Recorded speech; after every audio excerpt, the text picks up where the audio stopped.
Hi, everyone. My name is Alexandra Cenatus, and I'll be presenting today Reimagining Community Engagement, the intersection of creativity and public facing events. So, this is what we're going to be discussing today. I'm going to provide a quote about ordinary. I'm going to share information about myself. I'm going to provide an overview of public facing events. I'm going to discuss some traditional approaches. I'm going to use a case study, which is the What Storm, What Thunders bookmark. I'm going to be sharing insights on reimagining community engagement. I'm going to share my future thoughts, and then we will connect. So, my presentation opens with Christina Sharp's conceptualization of the ordinary, defined as the usual condition, course, or degree of something, the normal state of health, a customary or usual way of doing things. So my intervention seeks to document these ordinary practices while challenging the practices that sustain them.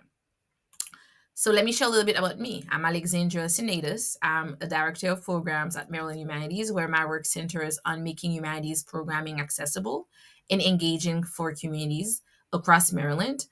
My research focuses on understanding how social transformation in Haiti influence foodways and cultural practices, examining how political, economic, environmental changes reshape the ways people relate to food, tradition, and identity. In 2021, I collaborated with Margarita Vargas Betancourt and Ivana Moreno to create the Haitian American Dream Timeline, a digital humanities project that documents patterns of Haitian immigration to the United States and highlights stories often absent from mainstream historical narrative. So this work extends beyond academia. Through my service on several boards and commission, I serve on the Maryland 250 Commission and the boards of the Haitian Studies Association, with TELS, and the Washington State Coalition for Language Access. So to get started, we're going to talk about public facing events. So public facing events, in my view, function as platforms where communities, as Adrienne Mary Brown described, learn and evolve.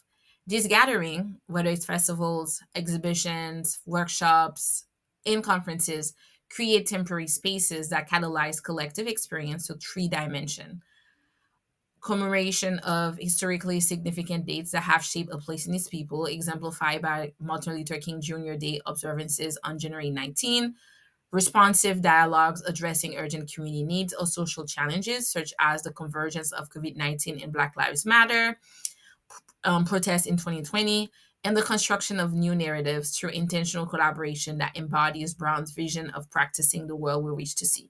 Yet visual elements, whether they are flyers, bookmarks, and promotional materials that serve as interfaces between events and audiences, capable of either reinforcing stereotypes, challenging dominant narratives are often overlooked.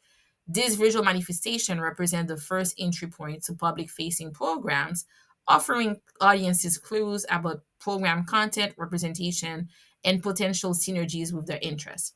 They become the foundation for decision to participate, learn more, or share opportunities within personal networks, a silent but important dialogue between organizers and potential attendees.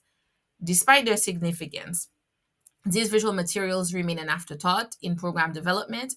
They are conceived under time pressure and budget constraint. This presentation argues that traditional approaches to developing promotional materials becomes vehicle that reinforce inequitable structures that community focused initiatives explicitly aim to address.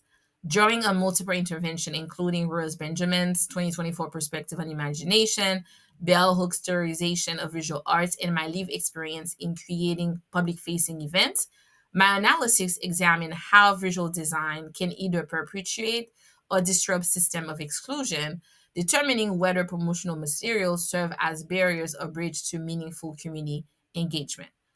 Organizations often invest resources in community programming and facilitation strategies. However, the visual design often becomes relegated to last minute administrative tasks, treated as neutral space rather than what Roy Benjamin identified as sites of pushing beyond the constraint of what we think and are told is politically possible. So I am concerned on how these institutional oversights ignore how the design process operates as mechanism that determine which community members perceive themselves as invited to participate while revealing organizers' ideological commitment. So the Pan-African Conference on Family Values exemplify what Roy Benjamin's calls a clash of imagination. In the flyer, we see a green color scheme and African continent logo, suggesting solidarity and growth. However, the speaker lineup exposed perspectives that undermine the event's stated mission. Seven white male speakers representing the United States, Netherlands, and Poland claim authority to define African family values without including a single African voice, perspective of lived experience. This configuration signals to potential participants that legitimate knowledge about Africa originate exclusively from Western institutional discourses rather than African communities themselves. Above all else, they showcase what Anibal Kiano called the coloniality of knowledge, where Western perspective maintain hegemonic dominance by positioning themselves as universal knowledge producers while marginalizing people of colors, epistemologies, and in this context, community-based expertise. Such visual contradiction generate alienating responses among community members. Connection with the content leading to attendance or immediate recognition of the speaker selection, the exclusionary speaker selection. The Pan African Conference of Family Values scenario demonstrate how promotional material function as contested ideological terrains where power relation becomes negotiated, reinforced. A contribution that Black feminist scholars such as Bell Hooks have provided important insight on how visual culture operates as critical space where social hierarchies are either disrupted or reproduced. Through organizing both visual and in person events, I have identified three interconnected approaches, such as community partnership, challenging dominant narrative, and transforming our understanding of participation that can create possibilities for community connection. So the collaborative bookmark that my team and I created for Miriam G.H. Shansi's What Storm, What Thunder exemplified this principle. Shansi novels follow 10 interconnected characters navigating individual and collective trauma after the 2010 Haitian earthquake, exploring themes of grief, family, relationship, gender dynamics, and kinship bonds while centering hope. Our design challenge involved representing hope within a global media context where dominant narratives about Haiti emphasize chaos, corruption, and despair, creating what Gina Ulysse identifies as dehumanizing portrayal where outsiders see Asian as fragments, bodies without mind, heads without bodies, or roving spirit. These disembodied beings or visceral fanatics have always been in need of an intermediary. They hardly ever spoke for themselves. Given the oversaturation of earthquake destruction imagery and stereotypical depiction of Haitian markets women in international media, our visual strategy rejected this visual aesthetic. Instead, our creative process began with recognizing that effective collaboration requires power sharing rather than token community input. This meant engaging Haitian community members at the conceptual stage, conducting substantive interviews about how circulated earthquake imagery affected them, which representation resonated with their experiences, which felt alienating or exploitative, and what alternative perspective they wanted to see. So we provided copies of Chinsu's book to both community members and graphic designers, ensuring everyone understood the source materials before beginning design work. Collaborative meeting extended beyond aesthetic choices to raising important questions. How do we acknowledge the earthquake? How do we represent hope without minimizing suffering? While this process demanded resources, including compensating graphic designer fairly for their expertise, during our time together, I found that investing substantial time in multiple revision cycle until we achieve our collective vision rather than settling for institutional convenience was what created change. So our final bookmark present two contrasting images that challenge dominant visual representation of Haiti. The upper portion depicts a vibrant neighborhood in Port-au-Prince, rendered in warm, inviting tones of coral, orange, and turquoise that reflect the city's tradition and community vitality.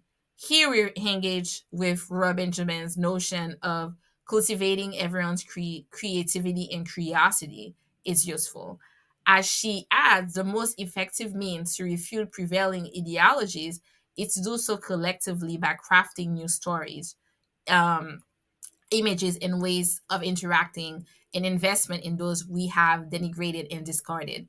In our case, our collective process entail showcasing what an engaged community looks like, depicting children, street vendors, and people moving through public spaces, the the presence of a tap tap Haiti's iconic public transportation represents this ongoing movement, while the green foliage, which is the mountain, indicate like a thriving environment where community life flourishes. So when promotional materials are designed through collaborative process, they function as invitation, serving as ongoing conversation between organizers and potential participants that connect individual interests to collective action possibilities. Traditional events planning measures success through attendance numbers and registration data that reduce complex human engagement to quantifiable metrics. However, this approach often dismisses the most transformative aspect of community connection. Therefore, I propose measuring success through qualitative indicators that reveal deeper community impact, the spontaneous conversation that emerge when community members encounter materials that reflect their experiences, visible or queer community members attending events as first time participants, the circulation of materials through informal networks, the side conversation with participants who describe feeling valued. This means to think about success differently. It means to incorporate the manifestation that have been ignored by traditional evaluation frameworks. So the unpacking of racial, social, and gender hierarchy through visual representation, the establishment of new visual vocabularies for community engagement that expand beyond institutional limitation, the exposure of community members to concepts and ideas that broaden political imagination while exposing organizers to community generated knowledge. In other words, it recognizes that visual culture function as political education, community building, and cultural preservation. So this presentation demonstrates that promotional materials operate as powerful sites where visual politics either reinforce social hierarchies or create possibilities for community engagement. The contrast between the Pan-African conference flyer and our collaborative bookmark process reveal how design choice determine who feels welcome and whose knowledge receive legitimacy. Through my intervention, I offered three approaches: redistributing creative decision making power, centering non dominant narrative, and transforming success metric. Using the What Storm, What Thunders bookmark as a case study, I delve into visual materials, how visual materials become acts of collective imagination. However, transformative visual practice demands time, resources, and commitment. This requires restructuring design processes and creating space for community collaboration. Lastly, by treating promotional materials as sites of transformative possibility rather than administrative afterthoughts for your event, we create pathways for communities to learn, build, build solidarity and engage, establishing foundation for sustained collective action. And on this note, this concludes my presentation. And this is my reference. And if you want to stay connected with me, so on this slide, you will find my name, my email address, and website. And you also will have access to the slide. So if you want to see and take a closer look of the bookmarks. So thank you. And it was a pleasure talking with you all today.